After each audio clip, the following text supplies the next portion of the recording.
Hey, look at that. New NASCAR 21 trailer dropped today, so we get to talk about video games for a bit. I'm muting the audio. The music is lame. I don't listen to this kind of stuff before jumping in the car. You need something fast and heavy. I think NASCAR Heat 2 or 3 had Scout by Inner Image, which was perfect.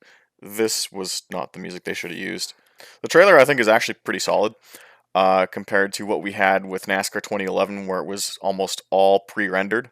But because so much of this is done live in game, it makes it way easier for someone like myself to start nitpicking. And if you don't like this kind of content, just fuck off, go watch a different video. I personally enjoy getting really obsessive about like little details and trying to find out like all I can from a game. And I've been doing this with NASCAR games for years.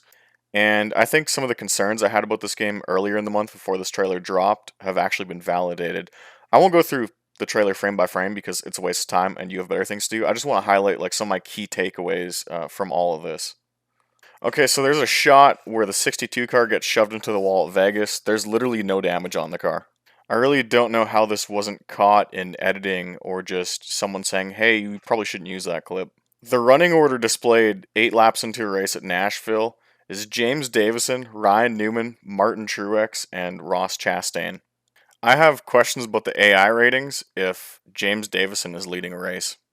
Next, we have a shot of Denny Hamlin leading Brad Keselowski at Vegas on the front stretch, and for some reason, they're up almost by the wall. This is not a line people run in real life at Vegas. This is a screenshot from this year's Pennzoil 400 with about 6 laps to go.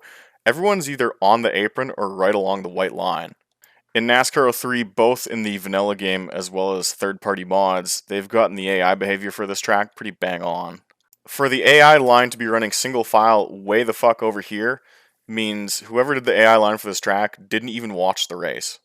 And as a player, I'm just looking at this thinking I have the entire bottom lane to myself to just pass the AI whenever I want, so that's kind of lame. Here's something interesting. The entire AI at Martinsville is running the high line. I know that the high line sometimes works in real life, but it's actually because the high line can pinch the guy on the low line off the corner so he doesn't get a good drive off. When the cars are running single file, they're all along the bottom. Again, whoever did the AI line for this track too, didn't even watch the race. Bonus round! Here's the same exact issue in NASCAR '09 some 12 years ago. This game was running on an earlier iteration of the engine used in NASCAR 21, and in 12 years they still haven't fixed this. So in my video, I think last week or the week before, I talked about how a limitation of the ISI motor engine is that the AI will run in two very distinct looking strips of traffic. So this is still a thing in NASCAR 21. I had to brighten up this image just a bit and like fuck with the contrast, but it's in the trailer. There's those two strips. 20 years of stock car games on this engine, no AI improvements. Last major thing I noticed, here's a shot from lap 13 at Nashville this year. Notice how everyone's kind of running a different line to try and get clean air on the nose? You know, that's sort of a big deal in modern stock car racing. NASCAR 03 does an objectively great job of replicating this. You see how the cars are all kind of staggered a bit? That's good. Good job. Apparently this isn't a thing in NASCAR 21 because the AI can all run an identical line nose to tail with each other with no repercussions for it at all. So I'm absolutely thrilled for this game.